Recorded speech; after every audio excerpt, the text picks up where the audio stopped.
Hello all, my name is Alok and welcome to my channel. So today we will discuss about human resource management. Human resource management होता क्या है? अब आप इसमें दो word पहले देखिए, ह्यूमन रिसोर्स अलग कीजिए और मैनेजमेंट अलग कीजिए।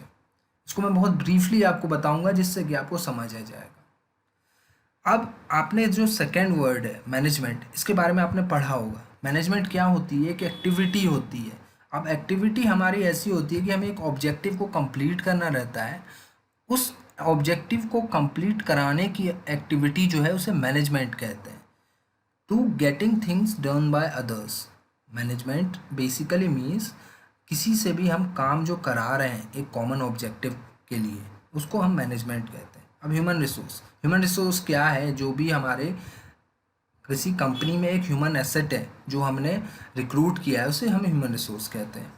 तो इस चीज़ को आप इस तरीके से समझिए कि किसी भी एक कंपनी है, उसमें उसने बंदों को रिक्रूट अगर किया है तो उसकी कॉमन गोल नहीं रहेंगे, कॉमन ऑब्जेक्टिव नहीं रहेंगे। उन कॉमन ऑब्जेक्टिव को अचीव करने के लिए उसे किसी मैनेजमेंट प्रोसेस की ज़रूरत होगी, जिसके लिए वो ह्यूमन रिसोर्स मैनेजमेंट प्रोसेस का यूज़ करती है।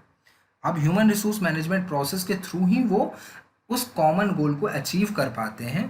अब हम पहले इसको देखने के लिए मैनेजमेंट की एक डेफिनेशन देख लेंगे कि क्या होती है, फिर हम अपने को ह्यूमन रिसोर्स मैनेजमेंट पे जाएंगे।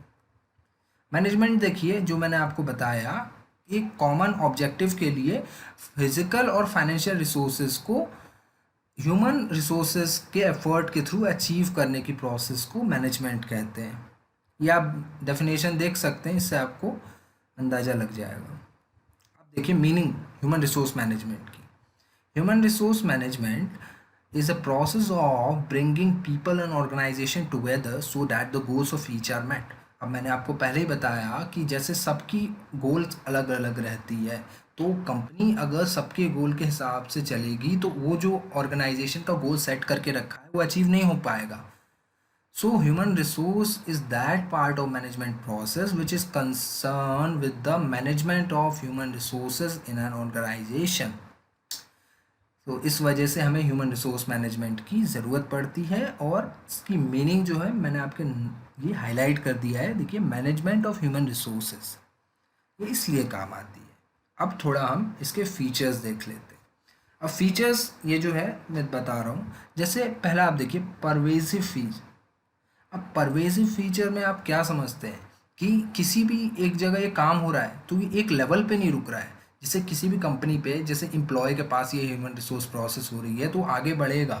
ऐसा नहीं है कि वो एक ही लेवल पे रुक गई, वो जो है फिर सुपरवाइज़र के पास जाएगा, उसके बाद फिर मैनेजर के पास जाएगा। तो ऐसे ही हर लेवल पे ह्यूमन रिसोर्स मैनेजमेंट की प्रोसेस हो रही है, क्योंकि एट द एंड क्या है कि कंपनी के पास जो भी उसने रिक्रूट किया है, चाहे मैनेजर हो या सुपरवाइज़र हो या वर्कर हो, वो सब तो उसके ह्यूमन रिसोर्स ही है। इस वजह से अब ये एक्शन ओरिएंटेड है।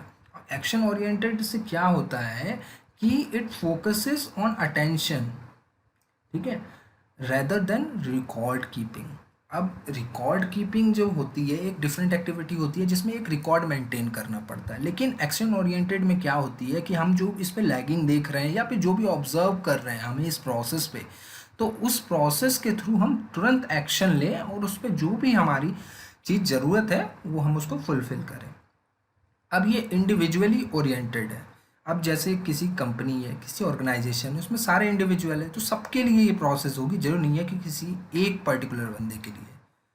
अब दूसरा है डेवलपमेंट ओरिएंटेड है। अब डेवलपमेंट से आप क्या समझते हैं? डेवलपमेंट के क्या होता है कि ओवरऑल डेवलपमेंट पे ही फोकस करती है। अब किसी भी एम्प्लॉय है उसको डेवलप कैसे करेगी ऑर्गेनाइजेशन? ट्रेनिंग के थ्रू या फिर किसी भी रिवॉर्ड स्ट्रक्चर के थ्रू। अब जैसे किसी को ट्रेनिंग अगर दे देंगे तो वो ज़्यादा काम करेगा, ज़्यादा अच्छे से समझेगा, तो वो ज़्यादा अचीव कर पाएगा, ऑर्गेनाइजेशन की गोल जल्दी मेट होगी। अब वैसे ही अगर रिवॉर्ड देंगे तो वो जल्दी से जल्दी वो चाहेगा कि वो काम कर ले। अब देखिए फ्यूचर ओरिएंटेड। फ्यूचर ओरिएंटेड से आप क्या समझ रहे हैं?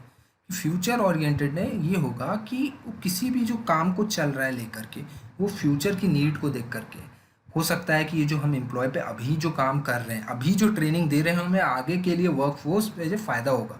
जैसे किसी कंपनी की समझ लीजिए, जैसे टाटा है। अब टाटा आज जो कार बना रही है उस पर कंपनी जो है वर्कर्स को ट्रेन कर रही है, तो आगे अगर जो सीज़न होगी, अब सीज़न में जब उसको नीड होगी तो वही वर्कर जो ट्रेंड रहेंगे वो फ़ायदा होगा उसका। अब ग्लोबली ओरिएंटेड में ये है कि जो भी हमारी जो एचआरएम प्रोसेस है ये एक जगह के ओरिएंटेशन पे काम नहीं कर रही है। किसी भी कंपनी का जो है सारे ब्रांचेस अलग अलग कंट्रीज़ में हैं, तो अलग अलग कंट्रीज़ में रहने से ये मीन्स है कि एक जगह जो काम हो रहा है उसको हम ग्लोबली कहीं भी ओरिएंटेशन में यूज़ कर सकते हैं। जैसे कोई कंपनी जापान में किसी टेक्निक को यूज़ करके कुछ काम कर रही है, तो अगर इंडिया में वो लग रहा है कि वो यूज़ होनी चाहिए तो वो कर सकती है। So this was all in this video. अगर आपको ये वीडियो पसंद आई हो तो इस वीडियो को लाइक कीजिएगा और मेरे चैनल को सब्सक्राइब कीजिएगा।